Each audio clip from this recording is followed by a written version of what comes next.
क्योंकि वो दोनों पुलिस सिस्टम में ही थे, इसलिए ललित त्रिपाठी को एसीपी शेखर के नेचर की पूरी समझ थी। ये आदमी टेम्परामेंट से उग्र है, फैसले एकदम कट्टू कट लेता है, ईमानदार है, करप्शन से कोसों दूर है और उसे जरा सी भी नाइंसाफी बर्दाश्त नहीं होती। दोस्ती अपनी जगह, लेकिन अगर इसे सच में पता चल गया कि आयरन ब्लड अलायंस से उसे क्या-क्या फायदा मिला है, तो ये बंदा बिना सोचे समझे खुद के हाथ में भी हथकड़ी लगवा लेगा, चाहे सामने कोई भी क्यों न हो। और असल में ललित ने कुछ खास किया भी नहीं था। मैक्स टू मैक्स उसने ब्लैक टाइगर के ऑर्डर्स फॉलो किए थे और कभी-कभार वंश की थोड़ी मदद कर दी थी। ललित त्रिपाठी ने बेबसी वाली मुस्कान के साथ कहा, टीम लीडर शेखर, आप मुझ पर ऐसे शक नहीं कर सकते। मेरा आयरन ब्लड अलायंस से कोई ट्रेड या डीलिंग रिलेशन नहीं है। जब कोई म्यूचुअल बेनिफिट ही नहीं है, तो फिर तुमने आयरन ब्लड अलायंस के विद्रोह पर कुछ एक्शन क्यों नहीं लिया? एसीपी शेखर ने सीधे सवाल दाग दिया। अरे team leader Shekhar, iron blood alliance सच में बहुत डिसेंट बिहेव करता है। उन्होंने कोई प्रॉब्लम क्रिएट नहीं की है। और इतना बोलते बोलते ललित त्रिपाठी ने अचानक अपना मुंह बंद कर लिया। ब्लैक टाइगर ने जो बातें उसे सौंपी थीं, वो कॉन्फिडेंशियल थीं। वो ऐसे ही लापरवाही में कैसे बोल देता? अगर ये बात निकल गई और ब्लैक टाइगर ने उसे दोषी ठहरा दिया, तो उसका तो गेम ओवर ही था। और क्या? एसीपी शेखर ने ललित त्रिपाठी को घूरकर देखा। बोलो, तुम मुझसे कुछ छिपा रहे हो क्या? ललित त्रिपाठी ने गहरी सांस ली और बोला, टीम लीडर शेखर, कुछ चीजें ऐसी होती हैं जिनके बारे में हमें ज्यादा सवाल नहीं पूछने चाहिए। शॉर्ट में आप इस आयरन ब्लड अलायंस को छेड़ नहीं सकते। बकवास। एसीपी शेखर ने मेज पर मुक्का दे मारा और दहाड़ा। ऐसा क्या है जो अनटचेबल है? आयरन ब्लड अलायंस कोई पाताल लोक नहीं है और मैं एंटी गैंग स्क्वाड का लीडर हूं। अंडरवर्ल्ड के खिलाफ जो खड़ा होता है वो मैं हूं। अगर आयरन ब्लड अलायंस ने कोई भी इल्लीगल या गड़बड़ हरकत की है, तो मैं उसकी फुल स्केल इन्वेस्टिगेशन करूंगा। ललित त्रिपाठी ने भौहें सिकोड़कर कहा, टीम लीडर शेखर, मैं आपको सलाह दूंगा कि आप हड़बड़ी में कोई कदम मत उठाइए। अरे डायरेक्टर त्रिपाठी, आप जितना रोकने की कोशिश करेंगे, मैं उतनी ही डीप इन्वेस्टिगेशन करूंगा। एसीपी शेखर ने ठंडी सी स्माइल के साथ कहा, ठीक है, मैं तुम्हारे साथ और टाइम वेस्ट नहीं करूंगा। अभी मुझे आयरन ब्लड अलायंस की फाइल दिखाओ। ये काम मंत्री कश्यप ने मुझे सौंपा है, इसलिए बेटर है आप कोऑपरेट करो। ठीक है, मैं दिखा देता हूं। ललित त्रिपाठी ने बेबसी से सिर हिलाया, फिर अलमारी से एक डॉक्यूमेंट फोल्डर निकाला और एसीपी शेखर को थमा दिया। एसीपी शेखर ने फाइल ली और पढ़ना शुरू कर दिया। इस डॉक्यूमेंट में आयरन ब्लड अलायंस के शुरुआती डेवलपमेंट से लेकर अभी तक की पूरी इंफॉर्मेशन थी। 12 मिनट बाद एसीपी शेखर ने फाइल एक तरफ रखी, खड़ा हुआ और बाहर जाने को मुड़ गया। टीम लीडर शेखर, आप कहाँ जा रहे हैं? ललित त्रिपाठी ने घबराकर पूछा। आयरन ब्लड अलायंस के लीडर का नाम लेई हूं है ना? मैं जाकर उसे पकड़ूंगा और ठीक से इंटरोगेट करूंगा, एसीपी शेखर ने जवाब दिया। टीम लीडर शेखर, प्लीज जल्दबाजी मत कीजिए। इस आयरन ब्लड अलायंस से छेड़छाड़ करना बिल्कुल सही नहीं है। ललित त्रिपाठी ने जैसे ही सुना कि शेखर लेईहू को पकड़ने जा रहा है, वो तुरंत टेंशन में आ गया। एसीपी शेखर ने ठंडी नजरों से ललित त्रिपाठी को देखा। डायरेक्टर त्रिपाठी, अपनी लिमिट में रहना सीखो। अगर तुम ऐसे ही आयरन ब्लड अलायंस का बचाव करते रहे, तो मुझे तुम्हें भी अरेस्ट करके पूछताछ करनी पड़ेगी। ये बोलकर एसीपी शेखर ने उसे एक बार ऊपर से नीचे तक देखा और सीधे ऑफिस से बाहर निकल गया।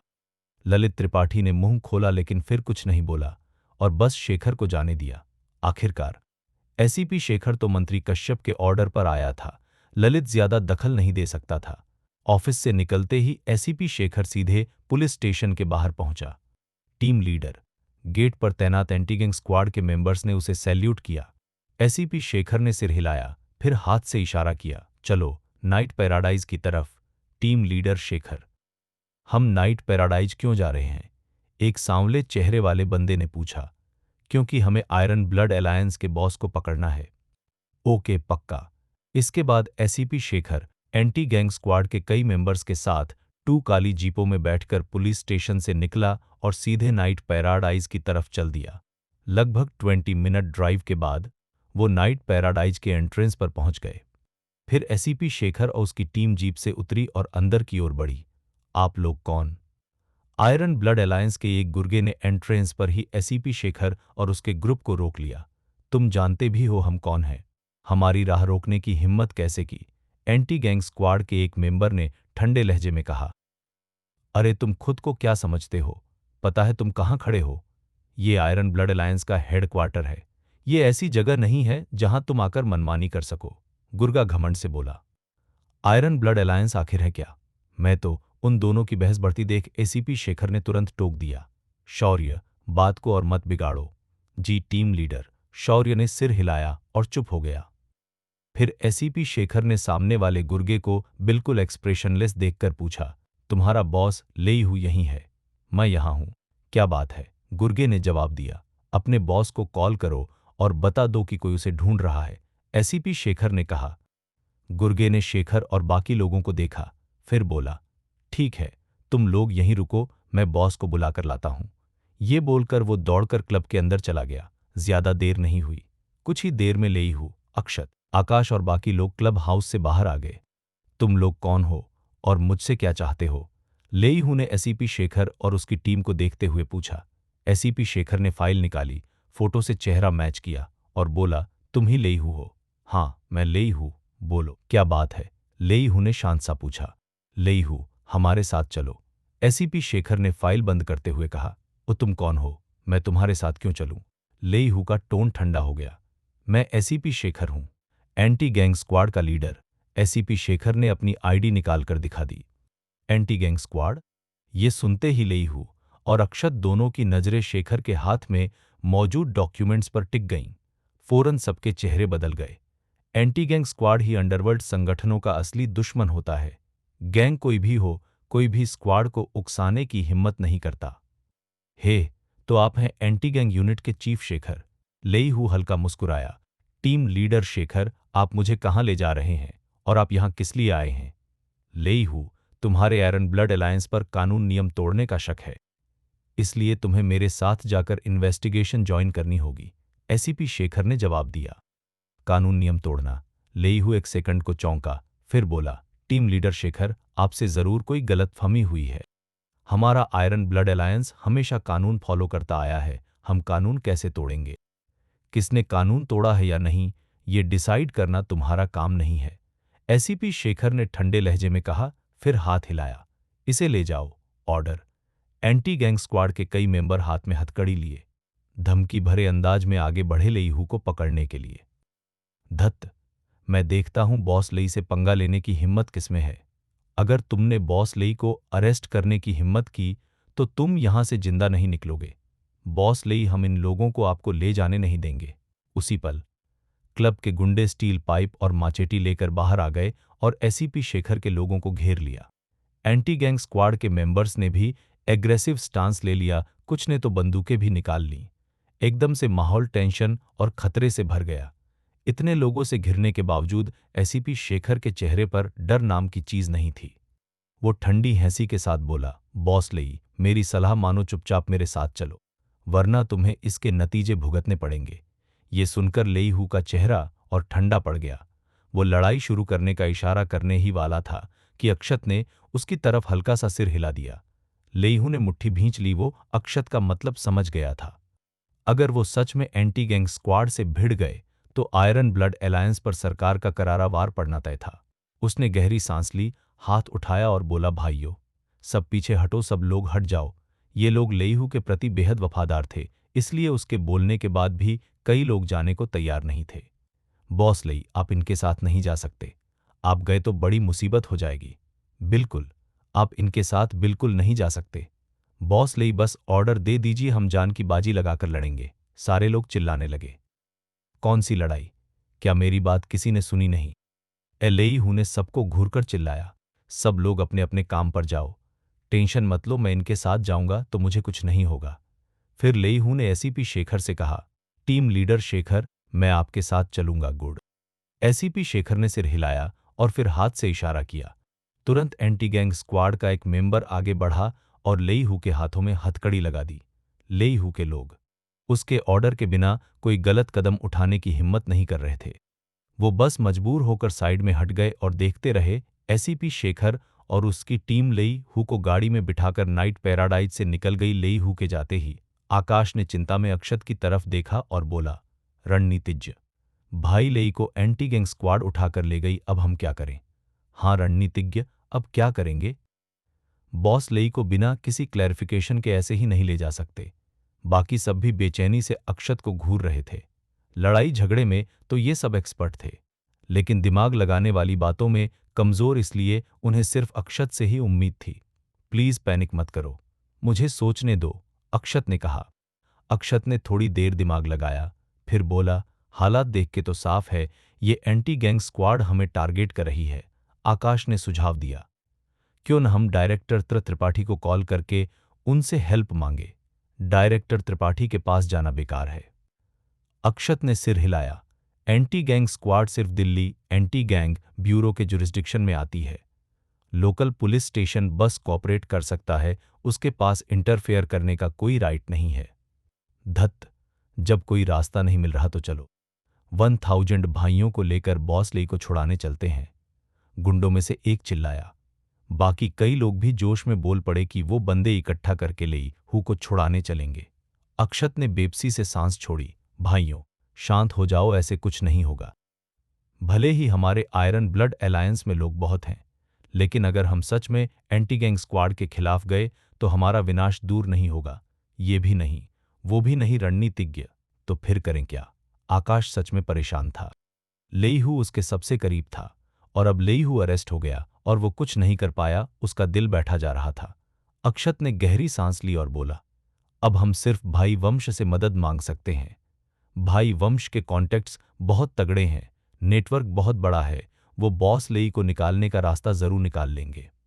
ये सुनते ही आकाश की आंखें चमक गईं। बिल्कुल, मेरे दिमाग में ये बात आई ही नहीं। जब तक भाई वंश है, हम भाई लेई को बचाने का कोई न कोई तरीका जरूर निकाल लेंगे। बाकी सबने भी हामी में सिर हिलाया।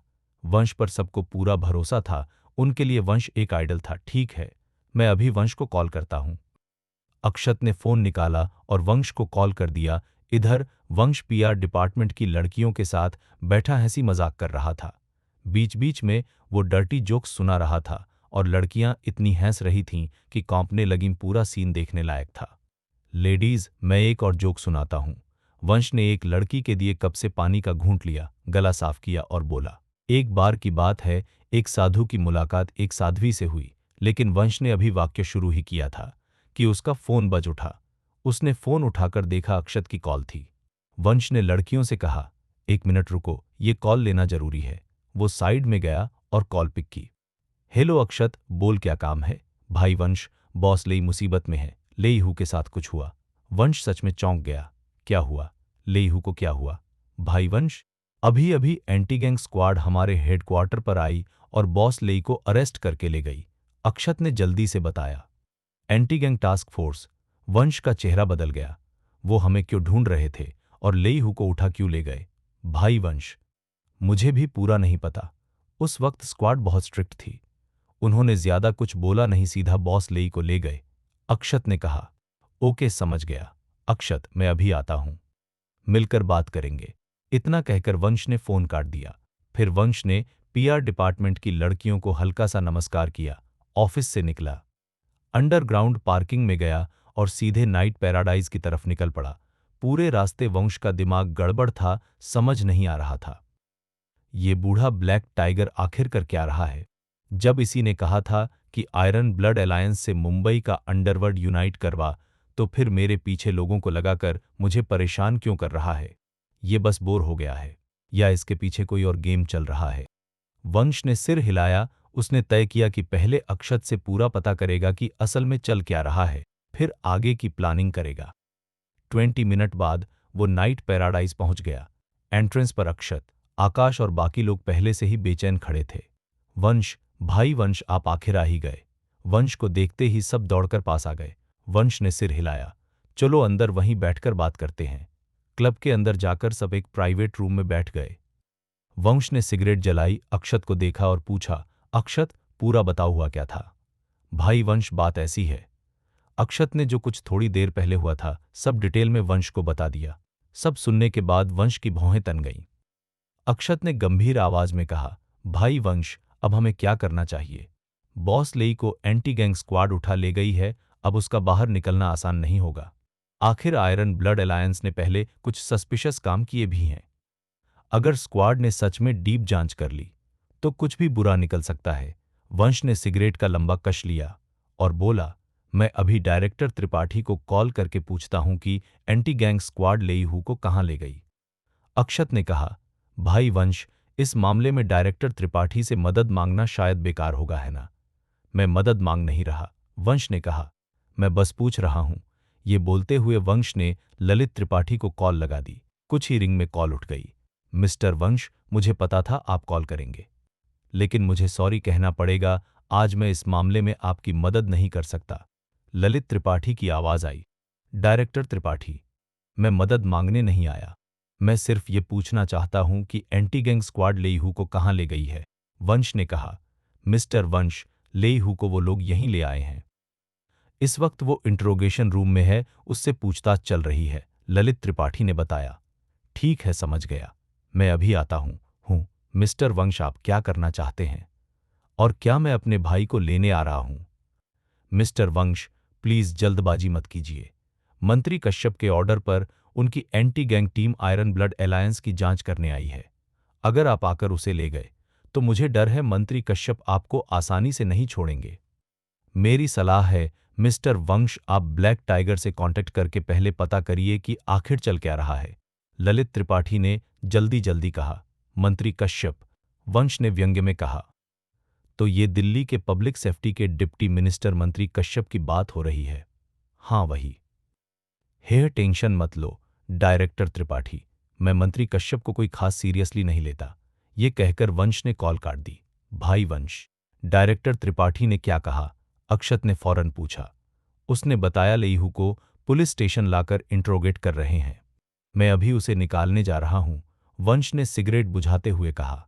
अक्षत बोला, भाई वंश, आप अकेले जाएंगे? कुछ भाइयों को साथ ले चलें क्या? वंश ने सिर हिलाया। तुम लोगों को बीच में आने की जरूरत नहीं, मैं अकेला जाऊंगा। टेंशन मत लो, मैं प्रॉमिस करता हूं लेईहू को सेफ बाहर ले आऊंगा। फिर गुड बाय बोलकर वंश नाइट पैराडाइज से निकल गया और गाड़ी सीधे साउथ डिस्ट्रिक्ट पुलिस स्टेशन की तरफ मोड़ दी। उसी समय south district police station interrogation room कमरे में डिम लाइट जल रही थी। लेईहू को कुर्सी से हथकड़ी लगाकर बांधा हुआ था और एसीपी शेखर व एंटी गैंग स्क्वाड के कई मेंबर्स उससे पूछताछ कर रहे थे। एसीपी शेखर ने टेबल लैंप उठाया, उसकी रोशनी लेईहू के चेहरे पर डाली और ठंडे टोन में बोला, लेईहू, बताओ तुम्हारे आयरन ब्लड अलायंस ने मुंबई में आखिर किया क्या है? लेईहू ने कंधे उचका दिए। टीम लीडर शेखर, मैं पहले ही बोल चुका हूं, हमारा आयरन ब्लड अलायंस हमेशा कानून फॉलो करता आया है। हमने कभी कोई नियम नहीं तोड़ा। आप मुझसे और क्या सुनना चाहते हैं? स्नैप। उसके बगल में खड़े एंटी गैंग स्क्वाड के एक बंदे ने मेज पर मुक्का मारा और गुस्से में बोला, तो तुम कहना चाहते हो कि हमने गलत आदमी को पकड़ लिया है? लेईहू ने होंठ टेढ़े किए। हमारा आयरन ब्लड अलायंस बहुत डिसिप्लिन्ड है।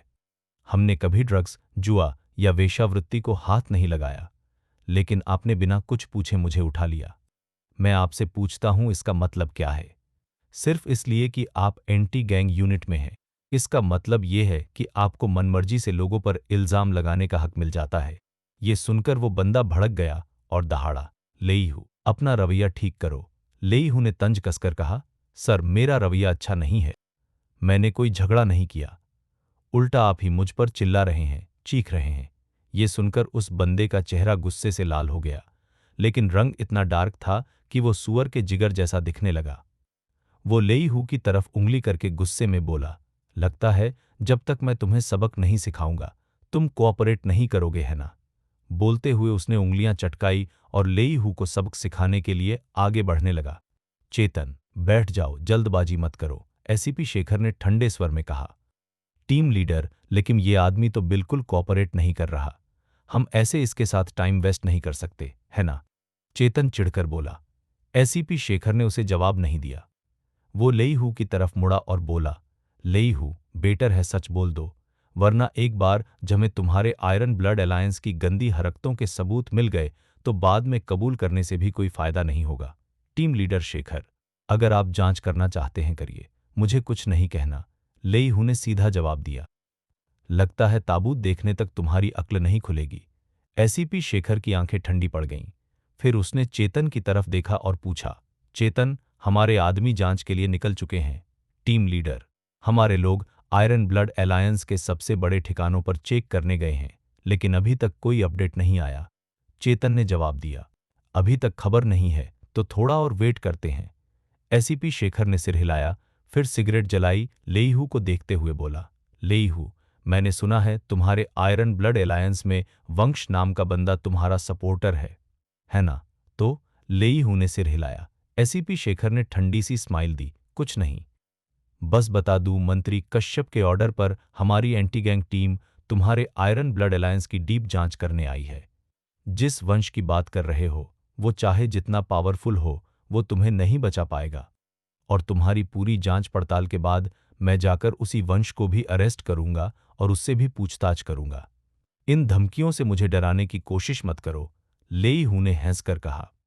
तुम भाई वंश की ताकत का अंदाजा भी नहीं लगा सकते। ओह सच में, एसीपी शेखर मुस्कुराया, अब जब तुमने नाम लिया है तो मुझे वंश में और भी इंटरेस्ट आ गया है। दूसरी तरफ वंश गाड़ी चला रहा था और लगभग साउथ डिस्ट्रिक्ट पुलिस स्टेशन पहुंच ही गया था कि तभी अक्षत की कॉल आ गई। कॉल कनेक्ट हुई। अक्षत, क्या हुआ? कुछ बात है? वंश ने पूछा। भाई वंश, आयुष और तन्मय ने अभी कॉल किया। बोल रहे हैं एंटी गैंग स्क्वाड उनके एरिया में रेड सर्च कर रही है। मुझे डर है कुछ हो सकता है। अक्षत की आवाज में साफ चिंता थी। अक्षत, टेंशन मत ले, हमारा ठिकाना क्लीन है। उन्हें जांच करनी है तो करने दे, वैसे भी उन्हें कुछ नहीं मिलने वाला। ठीक है वंश, मैं लगभग पुलिस स्टेशन पहुंच गया हूं। अभी के लिए इतना ही, बाय। ये कहकर वंश ने कॉल काट दी। कुछ ही मिनट बाद वंश साउथ डिस्ट्रिक्ट पुलिस स्टेशन पहुंच गया। कार पार्क करने के बाद वंश बाहर निकला और सीधे पुलिस स्टेशन की तरफ चल पड़ा। इस वक्त दरवाजे पर गैंग विरोधी स्क्वाड के 2 लोग पहरा दे रहे थे। जैसे ही उन्होंने वंश को तेजी से आगे बढ़ते देखा, दोनों ने तुरंत उसे रोक लिया। तुम कौन हो और यहां क्या काम है? छोटे बालों वाला आदमी ठंडे लहजे में बोला। वंश ने दोनों पर एक नजर डाली। उनकी वाइब आम पुलिस वालों जैसी नहीं थी। उसने हल्की सी स्माइल के साथ पूछा, आप लोग एंटी गैंग स्क्वाड से हो, है ना? वंश ने पहचान लिया। ये देख दोनों ने अजीब नजर से एक दूसरे को देखा। तुम आखिर हो कौन? छोटे बालों वाला आदमी फिर से बोला। मैं कौन हूं वो इम्पॉर्टेंट नहीं है। वंश ने सिर हल्का सा हिलाया, फिर शांत लहजे में बोला, लेकिन मैं आज अपने भाई लेईहू को यहां से ले जाने आया हूं, इसलिए मैं आपको सलाह दूंगा, मुझे रोकने की कोशिश मत करना। इतना कहकर वंश उन दोनों के पास से निकलकर अंदर जाने लगा। छोटे बालों वाला आदमी बीच में आकर रास्ता रोक गया और सख्ती से बोला, बच्चे, लेईहू हमारी गैंग विरोधी यूनिट के लिए इंपॉर्टेंट है। हम उससे पूछताछ कर रहे हैं। तुम्हें क्या लगता है तुम उसे ऐसे ही साथ ले जाओगे? बिल्कुल नहीं। तो फिर मैं भी देखना चाहता हूं मुझे रोकने की हिम्मत कौन करता है। वंश की आवाज तेज हो गई। अरे बदमाश, तुझे अपनी औकात नहीं पता। अभी सबक सिखाता हूं, पीछे हटने पर मजबूर कर दूंगा। छोटे बालों वाले ने चिल्लाते हुए अपनी मुट्ठी भींची। उसकी मुट्ठी रेत की बोरी जितनी बड़ी लग रही थी। वो एक कदम आगे बढ़ा और मुक्के की हवा सीधे वंश के चेहरे की तरफ आई। दूसरा आदमी, क्रूकट हेयर स्टाइल वाला, वहीं खड़ा तमाशा देख रहा था। उसके हिसाब से तो इस लड़के की धुनाई पक्की थी, लेकिन अगले ही पल जो सीन क्रूकट वाला सोच रहा था वैसा हुआ ही नहीं। उल्टा, जो उसने देखा उससे वो बुरी तरह शॉक हो गया। उसी पल वंश ने बड़े आराम से अपने बाएं हाथ से उस आदमी का मुक्का पकड़ लिया और वो मुक्का हवा में ही जाम हो गया। छोटे बालों वाला आदमी शर्म और गुस्से से लाल पड़ गया। उसने मुट्ठी छुड़ाने के लिए पूरा जोर लगाया, लेकिन वंश का बायां हाथ स्टील की रॉड जैसा था, मुट्ठी को एकदम जकड़े हुए। उनके दिमाग के पुर्जे हिल गए थे। ये लड़का तो देखने में नॉर्मल है, फिर इतनी ताकत कहां से आ गई? वो गैंग विरोधी दस्ते का फाइटिंग स्पेशलिस्ट था। आम आदमी उसके मुक्के झेल ही नहीं सकते थे। तो अब भी कंटिन्यू करना है? वंश ने उसकी तरफ देखकर शांत सा सवाल किया। राकेश, मैं मदद करता हूं, उसके बगल में खड़ा क्रूकट वाला चिल्लाया और आगे बढ़कर वंश के पेट पर सीधी जोरदार लात मार दी। लात को आते देख वंश ने छोटे बालों वाले की मुट्ठी पकड़े पकड़े ही उसे अपने सामने खींच लिया। धप्पा! छोटे बालों वाला दर्द से चीख पड़ा, क्योंकि क्रूकट वाले की लात उसकी ही कमर के नीचे जा लगी थी। Oh shit! अपना ही आदमी लात खा गया। ये देख छोटे बालों वाला और भड़क उठा। उसने मुट्ठी भींची और फिर से वंश पर जोरदार हमला कर दिया। यहां से हट! वंश ने हल्की सी दहाड़ मारी और छोटे बालों वाले को रेत की बोरी की तरह उठाकर क्रूकट वाले पर दे मारा धड़ाम। ओह! दोनों आपस में टकराए, दर्द से कराहे और दोनों जमीन पर जा गिरे। हे, तुम्हें लगता है तुम मुझे रोक लोगे? कितना मजाक किया है।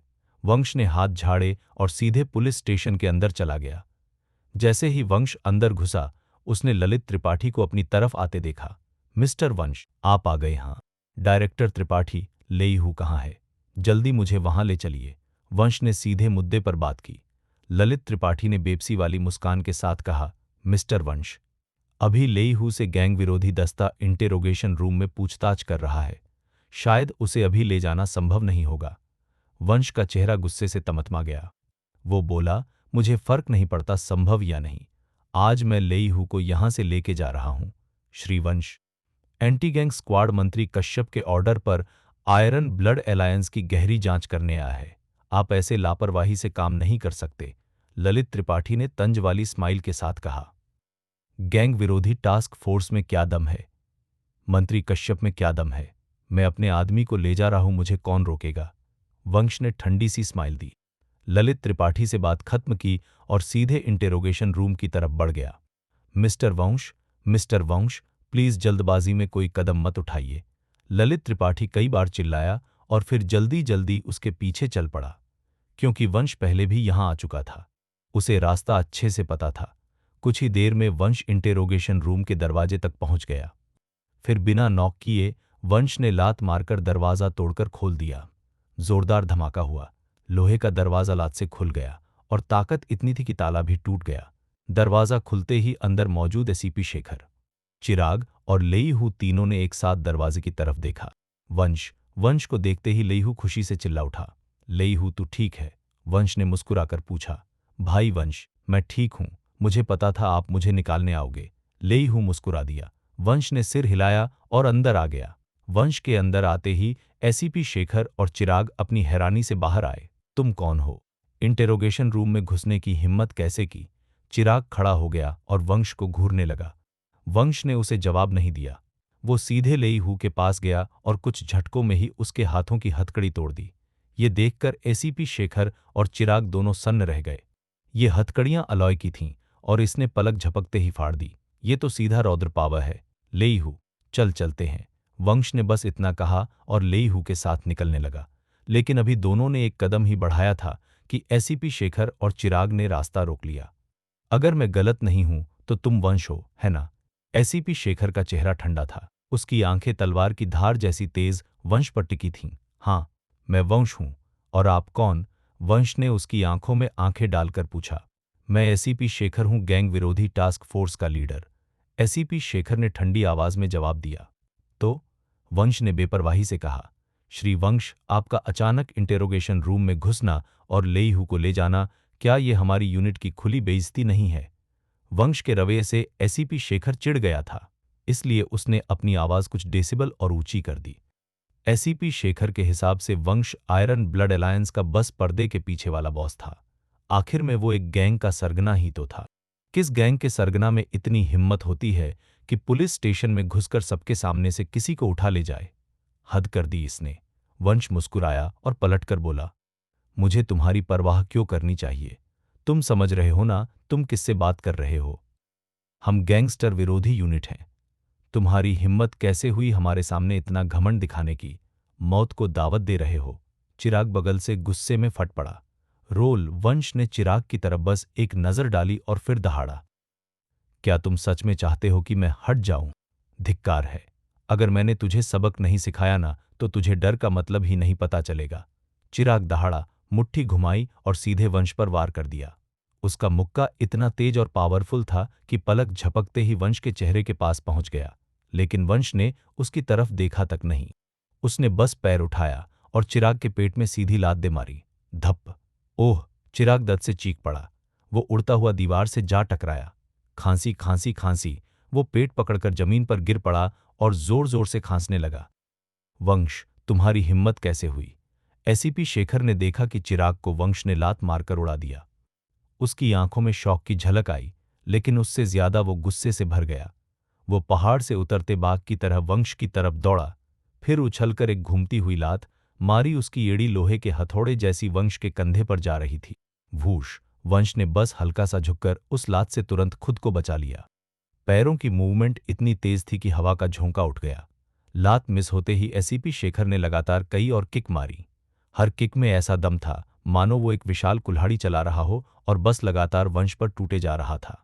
Swish swish swish. पैरों की धुंधली परछाइयां इतनी तेज चली कि रियल और इल्यूजन में फर्क करना मुश्किल हो गया। लेकिन एसीपी शेखर के वार कितने भी भयंकर हो, वंश उन्हें शांत तरीके से अपने हाथों से ब्लॉक करता रहा। हवा में लगातार पॉप पॉप जैसी आवाजें गूंजती रहीं। किक अटैक फेल होते देख एसीपी शेखर ने तुरंत मुक्कों से हमला बदल दिया। धड़ धड़ धड़ धड़। कमरे में कई धमाके जैसी आवाजें गूंज उठीं। एसीपी शेखर के पंच चिराग और बाहर गेट पर खड़े दोनों लोगों से कहीं ज्यादा तेज और पावरफुल थे। इसमें हैरानी नहीं कि इतनी कम उम्र में ये गैंग विरोधी टास्क फोर्स का लीडर बन गया बंदा काबिल है, लेकिन वंश के लिए ये लेवल अभी भी कम था। एसीपी शेखर जैसा भी अटैक करे, वंश हर बार पहले ही मुंह में बच निकलता था। उसके पैर ज्यादा हिल भी नहीं रहे थे, वो बस वहीं खड़े खड़े हल्का सा साइड में घूम रहा था। जैसे जैसे फाइट बढ़ी, एसीपी शेखर की बेचैनी बढ़ती गई। उसका चेहरा गुस्से से लाल हो गया, आंखों में तेज चमक आई। फिर दहाड़ के साथ उसने पूरी ताकत इकट्ठा करके वंश की छाती पर एक भारी दबंग मुक्का ठोक दिया। मुक्का आते ही वंश अचानक पीछे हटा, पंच मिस, और उसी मोमेंट वंश ने अपने दाहिने हाथ की हथेली से एसीपी शेखर की छाती पर वार कर दिया। धप। एसीपी शेखर की छाती पर जोरदार प्रहार हुआ। उसका शरीर हवा में उछला और पीछे उड़ते हुए धमाके के साथ दीवार से जा टकराया। उधर चिराग, जो अभी पेट पकड़कर उठ ही रहा था, और ललित त्रिपाठी और बाहर से दौड़कर आए दूसरे दो लोग सब ये देखकर सन्न रह गए। इतना पावरफुल टीम लीडर शेखर इसने एक ही चाल में हरा दिया। ये तो अनबिलीवेबल था। जहां तक लेई हु की बात थी, वो साइड में खड़ा था और उसे कोई शौक नहीं लगा। उसको पता था वंश कितना खतरनाक है। ये आदमी अकेले सैकड़ों से बिना खरोंच खाए भिड़ सकता है। इन दोनों का वंश को हराना नामुमकिन था। टीम लीडर ललित त्रिपाठी और बाकी लोग तुरंत भागकर आए और एसीपी शेखर को उठाने लगे। एसीपी शेखर ने किसी की मदद लेने से इनकार कर दिया। उसने अपने लोगों को झटक दिया और जटिल भाव से वंश की तरफ देखा। उसे साफ महसूस हो रहा था अभी वंश ने हाथ रोका हुआ था, वरना वो खड़ा भी नहीं रह पाता। वंश, मान लिया तुम स्ट्रांग हो और हम तुम्हें हरा नहीं सकते, लेकिन अगर तुम उसे ले जाना चाहते हो तो पहले तुम्हें हमें मारना होगा, एसीपी शेखर ने घूरते हुए ठंडी आवाज में कहा।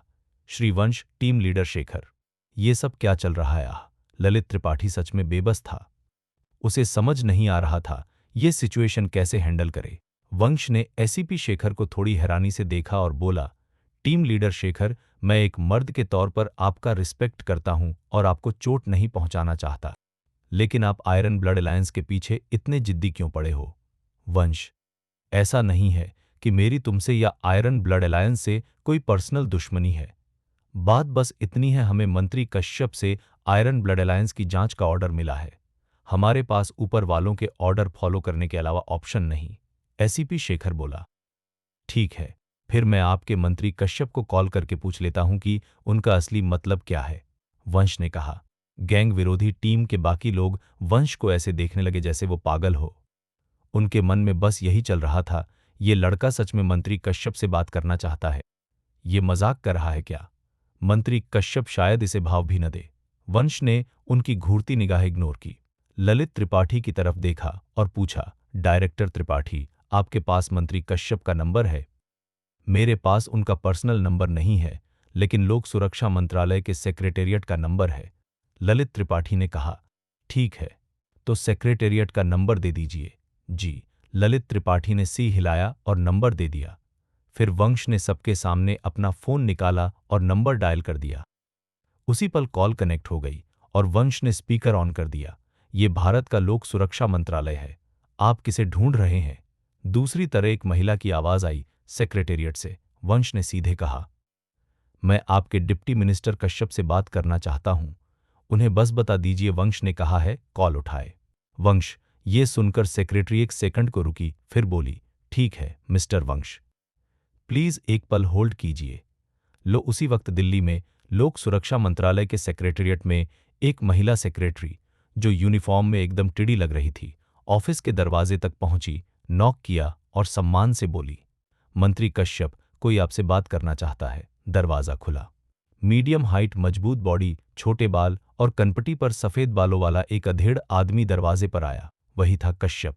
शालिनी, कौन ढूंढ रहा है मुझे? मंत्री कश्यप ने पूछा। उसका नाम वंश है, सेक्रेटरी ने जवाब दिया। वश? मंत्री कश्यप ने आंखें सिकोड़ ली। 1 महीने पहले उसने यशवंत से वंश के बारे में सुना था कि वंश आयरन ब्लड अलायंस का पर्दे के पीछे वाला बॉस है।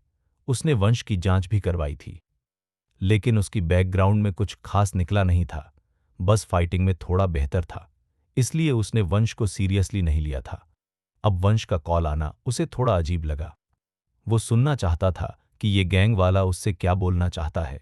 तो मंत्री कश्यप सेक्रेटरी के पीछे पीछे सेक्रेटेरिएट ऑफिस में आ गया।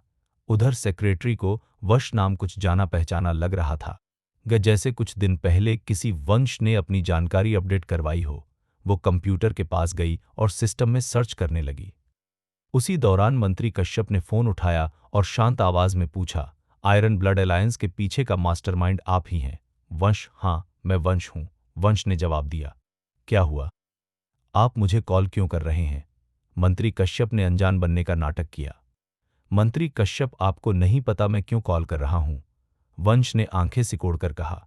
हे, मुझे सच में बहुत अफसोस है, मुझे वाकई पता नहीं। मंत्री कश्यप हंसकर बोला। आप सच में अनजान हो या जानबूझकर एक्टिंग कर रहे हो, ये आप जानो। मुझे बस ये बताइए, आपने आयरन ब्लड अलायंस की जांच के लिए गैंग विरोधी टीम को मुंबई क्यों भेजा? वंश ने कहा। क्यों? मंत्री कश्यप मुस्कुराया। इतना सिंपल है, तुम्हारा आयरन ब्लड अलायंस मुंबई में गड़बड़ी कर रहा है, कानून नियम तोड़ रहा है, तरह तरह के क्राइम कर रहा है। अगर हम तुम्हारी जांच नहीं करेंगे तो किसकी करेंगे? मंत्री कश्यप, हमारा आयरन ब्लड अलायंस इतना घिनौना कैसे हो सकता है जैसा आप दिखा रहे हो? मुझे तो लग रहा है आप जानबूझकर हमसे पंगा लेने की कोशिश कर रहे हो, वंश ने कहा। हे बच्चे, समझ लो हम धर्मी हैं और तुम दुष्ट। प्राचीन काल से धर्मी और दुष्ट का मेल नहीं हो सकता। हम कानून के हिसाब से काम कर रहे हैं। जानबूझकर झगड़ा करने का क्या मतलब? मंत्री कश्यप गुस्से में बोला। ठीक है, बकवास बंद कीजिए। मैं आपको सीधी बात बता रहा हूं, या तो अपने लोगों को वापस बुला लो वरना मैं उन सबको मार दूंगा। चॉइस आपकी है। वंश की आवाज बर्फ जैसी ठंडी थी। वंश के ये शब्द इतने दबंग और आक्रामक थे कि वहां मौजूद गैंग विरोधी टीम के सब लोग चौंक गए। सबने गुस्से से वंश को घूरा, मन में सोचते रहे, इस लड़के में इतनी हिम्मत कहां से आ गई, जो ये खुलेआम बोल रहा है कि नहीं गए तो मार देगा। वंश, तुम्हारी हिम्मत कैसे हुई? वंश की बात सुनते ही मंत्री कश्यप आग बबूला हो गया। बच्चे, तुम्हें मुझसे इस तरह बात करने का हक किसने दिया?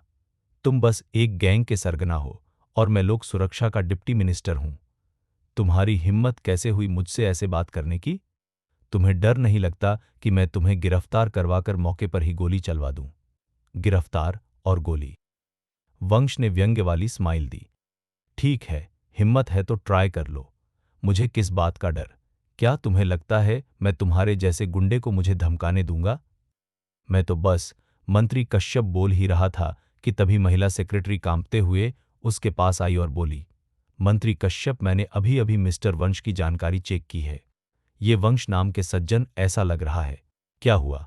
साफ साफ बोलो। मंत्री कश्यप चिड़चिड़ा हो गया। सेक्रेटरी ने मुश्किल से निगलते हुए कहा, श्री वंश राष्ट्र के संरक्षक सेनापति हैं। किस तरह का गार्जियन जनरल? मंत्री कश्यप ने अनजाने में सवाल किया और फिर अचानक उसका शरीर कांप गया। शालिनी, तुमने अभी क्या कहा? तुम कह रही हो वंश राष्ट्र के संरक्षक सेनापति हैं? जी हाँ। सेक्रेटरी ने सिर हिलाया। मंत्री कश्यप बुरी तरह कांपने लगा। फिर उसने झपटकर कंप्यूटर स्क्रीन की तरफ देखा।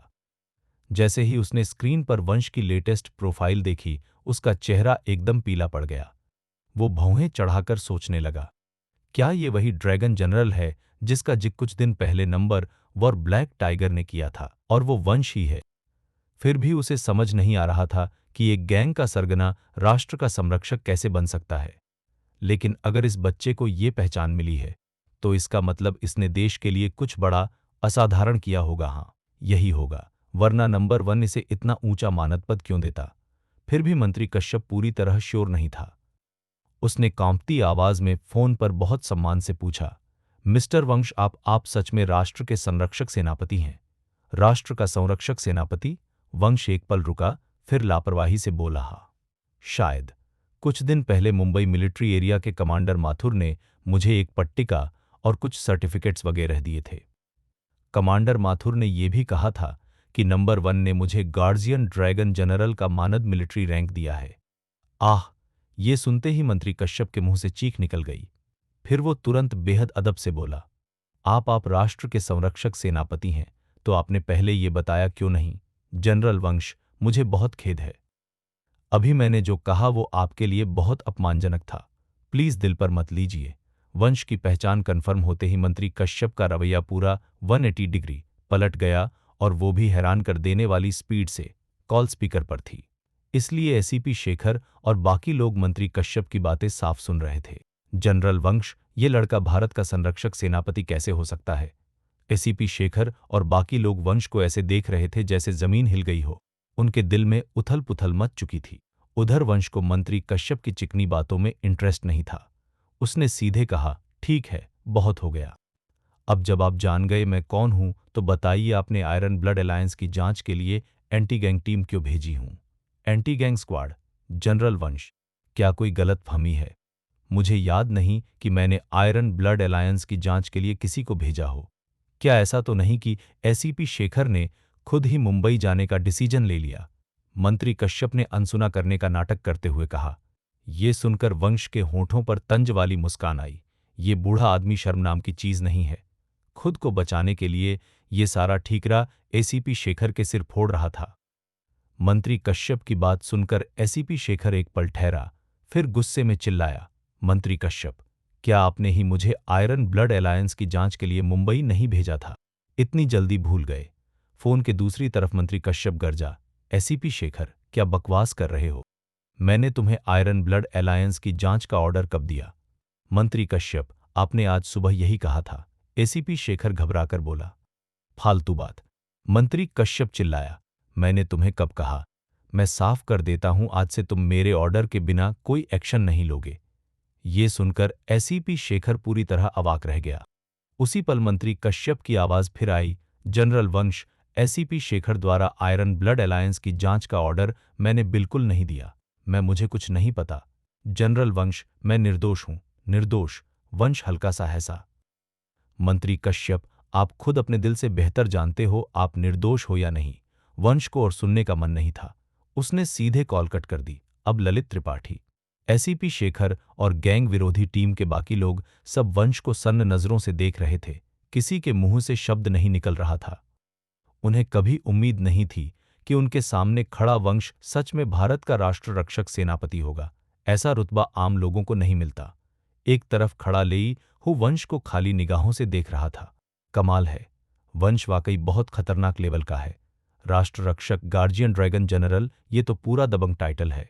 इसीलिए वंश को एंटी गैंग स्क्वाड से आदमी छीनने की हिम्मत थी। उसकी हैसियत के सामने कौन ना बोलने की हिम्मत करेगा? वंश ने एसीपी शेखर की तरफ देखा और हल्की स्माइल के साथ पूछा, टीम लीडर शेखर, अब भी मुझे रोकना है? नहीं, मैं ऐसी हिम्मत नहीं करूंगा। एसीपी शेखर ने बार बार सिर हिलाया और कड़वे लहजे में बोला, श्री वंश, आपने पहले क्यों नहीं बताया? अगर आपने पहचान पहले बता दी होती तो मेरे पास 1000 जिंदगियां भी होती। फिर भी मैं आपके आदमी को पकड़ने की हिम्मत नहीं करता। हे, अभी भी देर नहीं हुई। वंश ने हल्की मुस्कान के साथ पूछा, team leader Shekhar, iron blood alliance की जांच का ऑर्डर सच में मंत्री कश्यप ने ही दिया था, है ना? जी हां, मैं अपनी पर्सनल ईमानदारी के साथ कन्फर्म कर सकता हूं, ये ऑर्डर मंत्री कश्यप का ही था। एसीपी शेखर ने ऊंची आवाज में कहा। वंश कुछ पल सोचता रहा, जैसे उसे कुछ समझ आ गया हो। फिर वो मुस्कुराया, टीम लीडर शेखर, लगता है आपके मंत्री कश्यप ने आपको मोहरे की तरह यूज किया है, कुल्हाड़ी चलाने वाले के तौर पर। एसीपी शेखर ने हैरानी से पूछा, मिस्टर वंश, आपका मतलब क्या है? वंश ने तुरंत जवाब नहीं दिया। उसने ललित त्रिपाठी की तरफ देखकर कहा, डायरेक्टर त्रिपाठी, क्या मैं आपका ऑफिस इस्तेमाल कर सकता हूं? मुझे टीम लीडर शेखर से अकेले में बात करनी है। ठीक रहेगा? जी बिल्कुल, बिल्कुल सुविधाजनक। ललित त्रिपाठी ने झट से सिर हिलाया। वो मना करने की हिम्मत ही कहां करता। फिर वंश ने लेईहू की तरफ मुड़कर कहा, लेईहू, तू एक मिनट यहीं रुक। मुझे टीम लीडर शेखर से बात करनी है, फिर हम साथ में निकलेंगे। ठीक है वंश, लेईहू ने सिर हिलाया। चलिए, टीम लीडर शेखर ऑफिस में बैठकर बात करते हैं। वंश ने कहा। ठीक है, एसीपी शेखर बोला और वंश के पीछे पीछे ललित त्रिपाठी के ऑफिस तक चला गया। दरवाजा बंद होते ही एसीपी शेखर ने वंश की तरफ देखा। मिस्टर वंश, आप मुझसे किस बारे में बात करना चाहते हैं? ऑब्वियस है, मंत्री कश्यप की प्रॉब्लम के बारे में, वंश ने मुस्कुराकर कहा। हम, मंत्री कश्यप को क्या हुआ? एसीपी शेखर और भी कंफ्यूज हो गया। मुझे लगता है ब्लैक टाइगर को पता होगा। मैं उन्हें कॉल करता हूं, वंश ने कहा। वंश ने फोन निकाला और ब्लैक टाइगर को कॉल कर दिया। फोन कुछ देर बजा, फिर किसी ने उठाया। वंश ने स्पीकर ऑन कर दिया। अरे वंश, क्या मामला है तुम्हारी कॉल का? ब्लैक टाइगर की भारी पावरफुल आवाज गूंजी। ब्लैक टाइगर की आवाज सुनते ही एसीपी शेखर इतना चौंका कि वो सोफे से उछल पड़ा और चिल्लाया, ब्लैक टाइगर सर को नमस्कार। वंश, ये कौन बोल रहा है? ब्लैक टाइगर ने उत्सुकता से पूछा। ओह, ये एसीपी शेखर हैं, गैंग विरोधी दस्ते के लीडर, वंश ने जवाब दिया। ओह, तो ये वही बच्चा एसीपी शेखर है, ब्लैक टाइगर ने कहा। फिर पूछा, वैसे वंश, तुम एंटी गैंग स्क्वाड के पचड़े में कैसे पड़ गए? ब्लैक टाइगर, अभी ऐसा हुआ। फिर वंश ने जो कुछ भी अभी अभी हुआ था पूरा डिटेल में ब्लैक टाइगर को बता दिया। वंश की बात सुनने के बाद दूसरी तरफ ब्लैक टाइगर एकदम चुप हो गया। काफी देर बाद ब्लैक टाइगर की आवाज आई, वंश, लगता है कश्यप से आखिरकार चूक हो ही गई। चूक? वंश चौंका। तुम्हारा क्या मतलब है? बच्चे, मैं सच बताता हूं, असल में मंत्री कश्यप ही नाग सोसाइटी का असली सपोर्टर है, ब्लैक टाइगर ने भारी आवाज में कहा। ये सुनकर एसीपी शेखर पूरी तरह जड़ हो गया। उसके लिए ये खबर किसी धमाके से कम नहीं थी, सीधा झटका। जिस मंत्री कश्यप को वो हमेशा आदर से देखता था, वही नाग सोसाइटी का सपोर्टर निकला। उसका भरोसा जैसे चकनाचूर हो गया। ब्लैक टाइगर का ये बयान कि मंत्री कश्यप नाग सोसाइटी का सपोर्टर है, ये बात वंश ने पहले ही अंदाजा लगा लिया था। इसलिए वो ज्यादा शॉक नहीं हुआ और बोला, ब्लैक टाइगर, लगता है आपने मुझे जो कहा था मुंबई के अंडरवर्ल्ड को यूनाइट करने, अंडरवर्ल्ड में नई ऑर्डर व्यवस्था बहाल करने और पाकिस्तान से आए मलिक ग्रुप को मुंबई से बाहर खदेड़ने के लिए उसके पीछे बस टू पर्पज नहीं थे। थर्ड पर्पज ये था कि मंत्री कश्यप की असलियत को एक्सपोज किया जाए ताकि उसे खत्म किया जा सके, है ना? हे, बच्चा तू तो बड़ा शार्प है, ये भी पकड़ लिया, ब्लैक टाइगर हंसते हुए बोला। हे, आज जो हुआ अगर वो न होता तो मैं अभी भी पूरी तरह अनजान ही रहता, वंश ने थोड़ी नाराजगी में जवाब दिया। मैं तो बस यही बोल रहा था कि दूसरों को मोहरा बनाया जा रहा है और पता चला मुझे भी मोहरा बनाकर यूज किया गया है। पहले उसे लगा था कि ब्लैक टाइगर बस उससे मुंबई अंडरवर्ल्ड को एकजुट करवाना चाहता है, लेकिन बाद में उसे पता चला कि पाकिस्तान का मलिक ग्रुप और ये वाला खान मार्शल आर्ट्स हॉल भी गड़बड़ी फैलाने में शामिल थे। और अब जाकर उसे पूरी तरह समझ आया, मुंबई की हालत सिर्फ विदेशी ताकतों की वजह से नहीं बिगड़ी, इसमें भारत के टॉप पर बैठे कुछ लोग भी शामिल हैं। मुंबई में फैली इस गंदगी को अगर एक शब्द में कहा जाए तो अराजकता। वो बूढ़ा ब्लैक टाइगर मुझे एक काम सौंपकर मुझसे 3 टारगेट पूरे करवा रहा था। ये तो फुल ऑन चालाकी है। अरे बच्चा, मैं तो थोड़ी देर में तुम्हें ये बात बताने ही वाला था, ब्लैक टाइगर हंसकर बोला। लेकिन अब जब तुझे पता चल गया है तो चीजें और आसान हो गईं। आसान? वंश ने आंखें घुमाईं। बिल्कुल नहीं, पाकिस्तानियों की वजह से सिरदर्द पहले से ही कम नहीं था, ऊपर से अब इस मंत्री कश्यप की वजह से भी दिक्कत हो रही है। धिक्कार है, इतने इतने लोग इसमें क्यों घुस रहे हैं? क्या कोई शो चल रहा है और सब उसके लिए स्टेज तैयार कर रहे हैं? ठीक है बच्चा, शिकायत बंद कर, ब्लैक टाइगर मुस्कुराया। हमारी गलती थी कि हमने तुझसे ये बात छुपाई, लेकिन अगर मंत्री कश्यप सच में तुझे परेशान भी करना चाहता तो वो तेरा कुछ बिगाड़ तो नहीं पाता, है ना? और तुझे पता होना चाहिए, तू हमारे भारत का संरक्षक ड्रैगन जनरल जनरल वंश है। ठीक है, ब्लैक टाइगर, बकवास मत करो। वंश की आंखों में ठंडी चमक उतर आई। सीधी बात बताओ, आप लोग मंत्री कश्यप से निपटोगे या नहीं? अगर आप नहीं निपटोगे तो मैं खुद मामला अपने हाथ में ले लूंगा। ठीक है बच्चा, अब तुझे इसमें घुसने की जरूरत नहीं। ब्लैक टाइगर की आवाज थोड़ी भारी हो गई। हम सबूत इकट्ठा कर चुके हैं, अब हमारे पास सब कुछ है।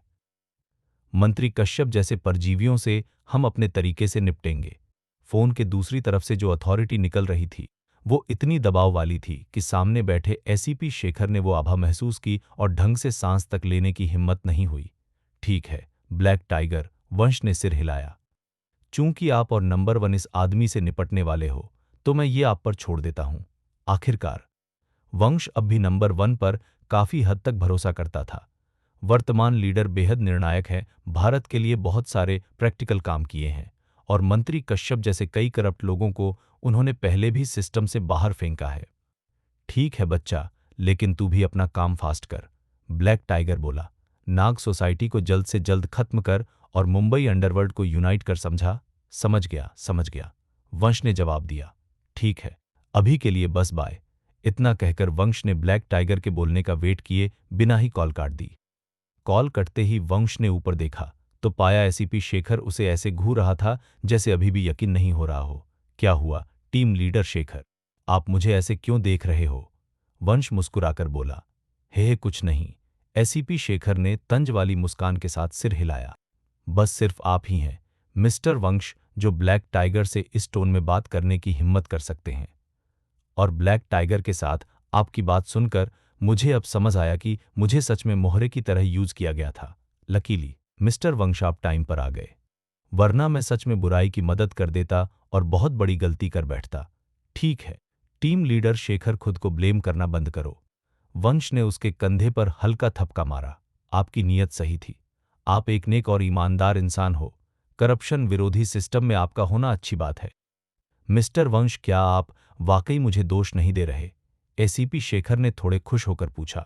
इसमें आपकी गलती नहीं, वंश ने सिर हिलाया। आखिर आपको पता ही नहीं था। थैंक यू मिस्टर वंश। एसीपी शेखर की आंखें भर आईं और उसने दिल से शुक्रिया कहा। हे टीम लीडर शेखर, धन्यवाद वगैरह छोड़िए। वंश हल्का हंसा।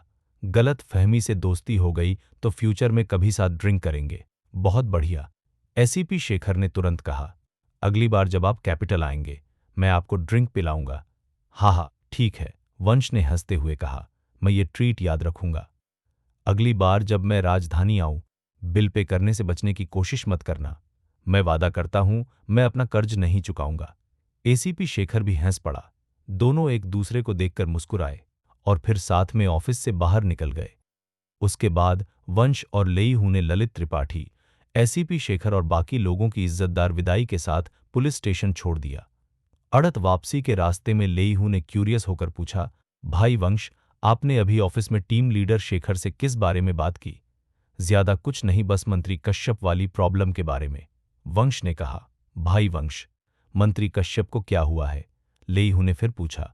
वंश ने आंखें सिकोड़ लीं। वो बूढ़ा नाग सोसाइटी का सपोर्टर है। क्या? लेईहू का चेहरा बदल गया। तभी तो ये नाग सोसाइटी इतना टाइम से मजबूती से खड़ी रही। मतलब उसके पीछे पावरफुल बैकिंग थी। बैकिंग चाहे जितनी भी पावरफुल हो, वंश ने तिरस्कार वाली स्माइल दी, अब उसका पतन तय है। अरे, लेईहू एक पल को अटक गया, फिर बोला, भाई वंश, आपका मतलब नाग सोसाइटी के सपोर्टर मंत्री कश्यप का भी पतन होने वाला है? वंश ने सिर हिलाया। और हाँ, शाओलेई, थोड़ी देर बाद अपने भाइयों में ये बात फैलवा देना कि हमारे आयरन ब्लड अलायंस की जांच एंटी ब्लैक ग्रुप कर रहा है। फिर अपने लोगों से कुछ और जगहें भी अस्थायी तौर पर बंद करवा देना ताकि खबर और रियल लगे। भाई वंश, हम ऐसा क्यों कर रहे हैं? लेईहू ने पूछा। क्योंकि यशवंत को बाहर निकालना है। वंश के होठों के कोने ऊपर उठे। जैसे ही उसे लगेगा कि आयरन ब्लड अलायंस मुसीबत में है, वो बंदा जरूर मूव करेगा। और जिस पल वो सामने आएगा, हम उससे हिसाब चुकता कर लेंगे। समझ गया वंश, लेईहू ने सिर हिलाया। मैं थोड़ी देर में सेट कर दूंगा। इसके बाद वंश ने लेईहू को शाम 6 बजे नाइट पैराडाइज पर छोड़ दिया। सुबह चैरिटी गाला में जाने का वादा याद आते ही वंश तुरंत रिया इंटरनेशनल की तरफ निकल पड़ा। जैसे ही वो कंपनी के एंट्रेंस गेट पर पहुंचा, रिया का कॉल आ गया।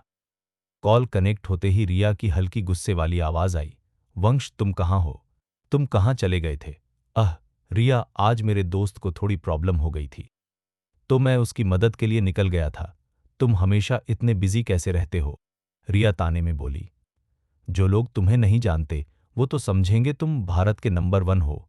ठीक है, मैं अब और नहीं बोलूंगी। अभी तुम कहाँ हो? मैं कंपनी के एंट्रेंस पर हूं, आप नीचे आ जाइए। ठीक है, समझ गई। इतना बोलकर रिया ने कॉल काट दी। कुछ देर बाद रिया एक बैग लेकर कंपनी से बाहर आ गई। जैसे ही वो कार में बैठी, वंश ने पूछा, रिया अब कहाँ चलना है? रिया ने टाइम देखा और बोली, पहले घर चलो, कपड़े बदल लेते हैं। रूही को लेने नहीं जाना? वंश ने पूछा। रूही ने अभी कॉल करके बताया वो आज अपने क्लासमेट के घर जा रही है, तो मुझे उसे लेने जाने की जरूरत नहीं, रिया ने जवाब दिया। अच्छा, ठीक है। वंश ने सिर हिलाया और गाड़ी सीधे मेपल लीफ विला नंबर 6 की तरफ मोड़ दी। घर पहुंचकर रिया ऊपर कपड़े बदलने चली गई और वंश लिविंग रूम में बैठकर वेट करने लगा। औरतें तैयार होने के मामले में हमेशा अलग ही लेवल की सावधानी और धैर्य रखती हैं, इसलिए मर्दों को फाइनल प्रोडक्ट देखने के लिए अक्सर लंबा इंतजार करना पड़ता है। करीब 20 मिनट बाद जब वंश लगभग ऊँघने ही लगा था, तभी रिया आखिरकार नीचे आई। रिया को देखते ही वंश की आंखें चमक उठीं। हल्की नीली बोहेमियन मैक्सी ड्रेस उसके कर्व्स को बहुत खूबसूरती से उभार रही थी और उसकी बॉडी को ऐसे कंप्लीट बैलेंस में दिखा रही थी जैसे सब कुछ परफेक्ट प्रपोर्शन में हो। उसके लंबे स्याही जैसे काले बाल करीने से बंधे थे, जिससे उसकी हंस जैसी सुंदर बर्फ जैसी सफेद गर्दन और भी ज्यादा अट्रैक्टिव लग रही थी। और ऊपर से अगर कार्टियर का जेम्स स्टडेड नेकलेस तो पूरा लुक एकदम फिनिशिंग टच ले ले। वो वाकई बेहद खूबसूरत थी। प्राचीन ग्रीक मिथक की ब्यूटी गॉडेस एथेना ज्यादा इसी जैसी लगती होगी। वंश को यूं घूरते देख रिया शर्मा गई और बोली, क्या हुआ वंश, मेरा ड्रेसअप अजीब लग रहा है क्या? अजीब? वंश मुस्कुराया। चेहरा पूरा ईमानदार था। इसमें कोई शक नहीं, तुम बहुत खूबसूरत लग रही हो, बिल्कुल परी जैसी। वंश की बात सुनकर रिया का चेहरा और लाल हो गया। उसने होठों को हल्का सा दबाया, वंश को ऊपर से नीचे तक देखा और टॉपिक बदलते हुए पूछा, तुम अपने कपड़े नहीं बदलोगे? वंश मुस्कुराया, अपनी थोड़ी झुर्रीदार सफेद शर्ट को खींचकर दिखाया और बोला, मेरे कपड़े न तो गंदे हैं न बदबूदार, तो बदलने की जरूरत नहीं। रिया ने सोचा और माना कि बात लॉजिक वाली है। हालांकि वंश के कपड़े दिखने में सिंपल थे, लेकिन वो जानती थी उसके कपड़े वर्ल्ड के टॉप टेलर्स बनाते हैं, अरमानी वर्साचे जैसे ब्रांड्स से भी ज्यादा प्रीमियम, इसलिए पहनावा सिंपल दिखे फिर भी क्लास अलग ही रहता है। रिया ने सिर हिलाया। हाँ, 7 बज चुके हैं, चलो निकलते हैं। अच्छा। वंश ने सिर हिलाया और रिया के पीछे पीछे विला से बाहर आ गया। बाहर आसमान अंधेरा हो चुका था, पूरा धुंधला सा नाइट मूड बन गया था, क्योंकि बाहर हल्की ठंड थी। रिया ने निकलते ही बेज रंग का ट्रेंच कोट पहन लिया। कार में बैठते ही वंश ने पूछा, रिया, आज रात चैरिटी गाला कहाँ है? विक्टोरिया होटल में, रिया ने जवाब दिया। चलो, ठीक है। वंश ने गाड़ी स्टार्ट की और विला से निकल गया। करीब आधे घंटे बाद वंश विक्टोरिया होटल पहुंच गया। दोनों कार से उतरे तो देखा होटल के बाहर पहले से दर्जनों लग्जरी कारें लगी थीं। क्लियर था, आज रात मुंबई के रईस, बिजनेसमैन और सेलिब्रिटीज का भव्य जमावड़ा है। पूरा होटल शानदार और चकाचौंध तरीके से सजाया गया था। लाइटिंग इतनी आकर्षक थी कि दूर से ही इम्प्रेस कर दे। पूरी वाइब एकदम 5 स्टार स्टैंडर्ड वाली थी। वंश ने चारों तरफ देखकर कहा, लगता है आज रात चैरिटी गाला में काफी लोग आए हैं। बहुत लोग हैं। रिया मुस्कुराई। आज रात मुंबई के बिजनेस वर्ल्ड और अलग अलग इंडस्ट्री की कई बड़ी हस्तियां आएंगी और कुछ पॉलिटिकल लीडर्स भी। ये charity gala Mumbai chamber of commerce के प्रेसिडेंट ने ऑर्गेनाइज किया है और इसका सबसे इम्पॉर्टेंट पार्ट चैरिटी ऑक्शन है। जो भी रकम इकट्ठी होगी वो मुंबई और आसपास के प्रांतों शहरों में मौजूद 100 से ज्यादा अनाथालयों को डोनेट होगी, ताकि बच्चों की लाइफ बेहतर हो सके। वंश ने होठों को हल्का सा दबाया। मैं मानता हूं कुछ लोग सच में दान करने आए होंगे, लेकिन ये भी हो सकता है कि ज्यादातर लोग कंपनी प्रमोशन, फेम और प्रॉफिट के लिए आए हो, वरना इतने सारे जर्नलिस्ट बुलाने की जरूरत क्या थी? पूरा पीआर और हाइप वाला खेल है। रिया ने हल्की सांस छोड़ी। वंश, आखिर लोग अलग होते हैं, सबकी सोच अलग होती है। हम दूसरों की सोच नहीं बदल सकते, लेकिन कम से कम खुद के सामने तो ईमानदार रह सकते हैं ना? हम बुरा नहीं। वंश मुस्कुराया। ये चिकन सूप वाला लेक्चर मैं पी लेता हूं। तुम बिल्कुल सीरियस नहीं हो। रिया ने आंखें घुमाई। मैं अब तुमसे बात नहीं कर रही। और फिर दोनों साथ में होटल की लॉबी में चले गए। हालांकि वंश को ऐसे फंक्शंस में जाना पसंद नहीं था, लेकिन इतने सारे बड़े लोगों के बीच खाने में कोई कमी नहीं थी। वैसे भी वंश को चैरिटी गाला की थीम या डिटेल्स में कोई इंटरेस्ट नहीं था। जैसे ही वंश और रिया साथ साथ अंदर आए, कई लोगों की नजरें तुरंत उन पर गईं। बेशक ज्यादातर लोगों की आंखें रिया पर टिक गई। वंश को उन्होंने बस एक झलक देकर छोड़ दिया। उनके लिए वंश जैसी छोटी शख्सियत की तरफ दोबारा देखने की जरूरत ही नहीं थी। रास्ते में लोग बार बार रिया से बात करने आ रहे थे। रिया आमतौर पर बस दो चार विनम्र शब्दों में जवाब दे देती, लेकिन अगर सामने वाला बहुत हाई स्टेट्स का होता तो वो थोड़ी और बात कर लेती। फिर भी चाहे रिया उनके साथ थोड़ा ठंडा ही क्यों न रहे, किसी को गुस्सा नहीं आया। उल्टा उन्हें लगा रिया की देवी जैसी ऑरा ने उनके दिल की धड़कन बढ़ा दी है। उन शिकारी नजरों में जो लालच था, उसे देखकर वंश को अंदर ही अंदर थोड़ा मजा आया। इन लोगों को अंदाजा भी नहीं था कि जिस देवी के पीछे ये पागल हो रहे हैं, वो देवी तो पहले ही वंश के सामने अपने दिल की बात कह चुकी है, और अब तो वो अपने टारगेट से बस एक कदम दूर थे। रिया के साथ कुछ शिष्टाचार वगैरह निभाने के बाद वंश एक थोड़ा शांत कोने में बैठ गया। मीठा म्यूजिक बज रहा था और तरह तरह के टेस्टी फूड सर्व हो रहे थे।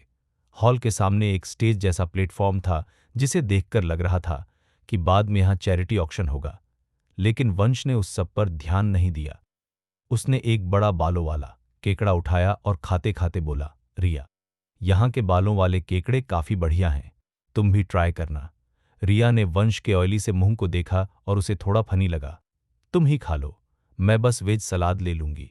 रिया बहुत सलीके से छोटे छोटे बाइट लेकर सलाद खाने लगी। किसी लड़की को ऐसे खाते देखना भी अपने आप में एक खूबसूरत सीन होता है। लेकिन इसी बीच पास की एक टेबल से दो जोड़ी आंखें वंश को घूर रही थीं। उस टेबल पर बैठे थे जैन परिवार का बड़ा बेटा अद्वैत जैन और राय परिवार का बड़ा बेटा कबीर राय। वैसे दोनों की पहले खास बातचीत नहीं थी, लेकिन वंश नाम के कॉमन दुश्मन ने उन्हें दोस्त बना दिया था। काले वर्साचे कैजुअल सूट और वाचेरॉन कॉन्स्टेंटिन घड़ी में कबीर राय ने अपने शरारती अंदाज में मजाक किया, यंग मास्टर अद्वैत, लगता है जिस लड़की को आप पसंद करते थे वो उस लड़के वंश के जाल में पूरी तरह फंस गई है। देखा तुमने? वंश को देखते ही रिया की आंखों में प्यार उमड़ आया। लुई वुइटन का सफेद सूट और सलीके से सेट बाल अद्वैत जैन की आंखों में एक ठंडी चमक आई, लेकिन उसने बेपरवाह बनने की एक्टिंग की। मुझे अब वो औरत पसंद नहीं है, वो किसके साथ है मुझे फर्क नहीं पड़ता, कहते हुए उसने रेड वाइन का ग्लास उठाया और एक घूंट लिया। कबीर हंसते हुए बोला, यंग मास्टर अद्वैत, आपको पता है एक आदमी के लिए सबसे ज्यादा अपमानजनक बात क्या होती है? क्या? अद्वैत ने पूछा। ये कि जिस औरत को मैं पसंद करता था उसे कोई दूसरा मुझसे छीन ले, कबीर ने कहा। वो बोलते बोलते बेकाबू होकर हंसने लगा। अद्वैत ने उसे ठंडी नजर से देखा, फिर हल्की मुस्कान के साथ बोला, यंग मास्टर कबीर, मुझे हंसाने की जरूरत नहीं है, आप मुझसे कुछ खास बेहतर नहीं हैं। उस आदमी से लगातार 2 बार बुरी तरह पिटने में बहुत दर्द हुआ होगा, है ना? हम याद दिलाने की जरूरत नहीं। कबीर के चेहरे पर गहरी उदासी उतर आई। वंश ने उसे 2 बार पीटकर बुरी तरह बेइज्जत किया था, इसलिए कबीर वंश से दिल से नफरत करने लगा था। अद्वैत ने कबीर का एक्सप्रेशन देखकर हल्की सी स्माइल की और बोला, यंग मास्टर कबीर, मानता हूं अभी हम वंश को सीधे छू नहीं सकते, लेकिन मेरे पास अब भी उसे परेशान करने और शर्मिंदा करने के तरीके हैं। ओह! ये सुनते ही कबीर की आंखें चमक उठीं। ऐसे पत्ते उड़ाने वाले तरीकों में उसे बहुत इंटरेस्ट था। उसने ग्लास उठाया और अद्वैत के ग्लास से टकटक किया। यंग मास्टर अद्वैत, अगर आपके पास इस आदमी से निपटने का तरीका है तो बताइए, आखिर ये हमारा कॉमन दुश्मन है। अगर हम इससे छुटकारा पाले तो हम दोनों के लिए अच्छा नहीं होगा क्या? हे सही बात है। अद्वैत ने रेड वाइन का एक घूंट लिया, फिर कबीर के कान के पास झुककर प्लान समझाने लगा। सुनते ही कबीर जोर से हंसा, यंग मास्टर अद्वैत, बढ़िया आइडिया है, इसे मुझ पर छोड़ दीजिए, आप बस मेरा साथ दे दीजिए। कोई प्रॉब्लम नहीं, अद्वैत ने सिर हिलाया। उधर वंश भले खाना खा रहा था, लेकिन उसने अद्वैत और कबीर को पहले ही नोटिस कर लिया था। फिर भी उसने उन दोनों बेवकूफों को इग्नोर कर दिया। जब तक वो उसे उकसाएंगे नहीं, वंश भी उन्हें छेड़ेगा नहीं। वंश रिया के साथ खाते पीते बात कर ही रहा था कि अचानक बगल से एक घमंडी चुभती हुई महिला की आवाज आई, अरे ये तो रिया इंटरनेशनल की चेयरपर्सन रिया है ना? चेयरपर्सन, आप तो आमतौर पर पार्टियों में अकेले आती हैं, आज अपने साथ एक आदमी क्यों ले आईं? और इतने कम टाइम में आपको ये लास्ट मिनट मैन कहाँ से मिल गया? ये आवाज सुनते ही रिया की भौहें हल्की सी सिकुड़ गई और उसकी आंखें तुरंत ठंडी हो गईं। वंश ने सिर घुमाया। उसने देखा एक औरत चमकीले लाल रंग का इवनिंग गाउन पहने हुए है। घुंघराले बाल, नुकीली ठोड़ी, बादाम जैसी आंखें और गहनों से लदी हुई वो एक आदमी का हाथ पकड़े हुए बड़ी शान से उनकी तरफ आ रही थी। उस आदमी ने भूरे रंग का अरमानी सूट पहना था, काले बाल करीने से पीछे सेट थे, हाथ में हाउजू घड़ी और वो क्यूबा का सिगार पी रहा था।